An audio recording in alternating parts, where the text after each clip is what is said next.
This 5-minute solution will show you how to check the community violations of a Facebook page. It's super easy process to check violation. Just switch to the Facebook page and come to your page profile.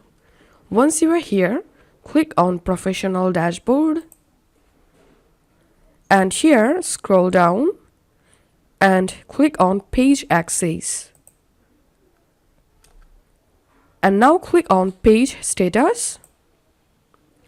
And here you will get your all community violations. As you can see, currently I have no issue with my Facebook page. In this community standards violations box, you will get all of your community violations. So this is how we can check. If this video helped you out, please leave a like and leave a comment down below. Thank you for watching.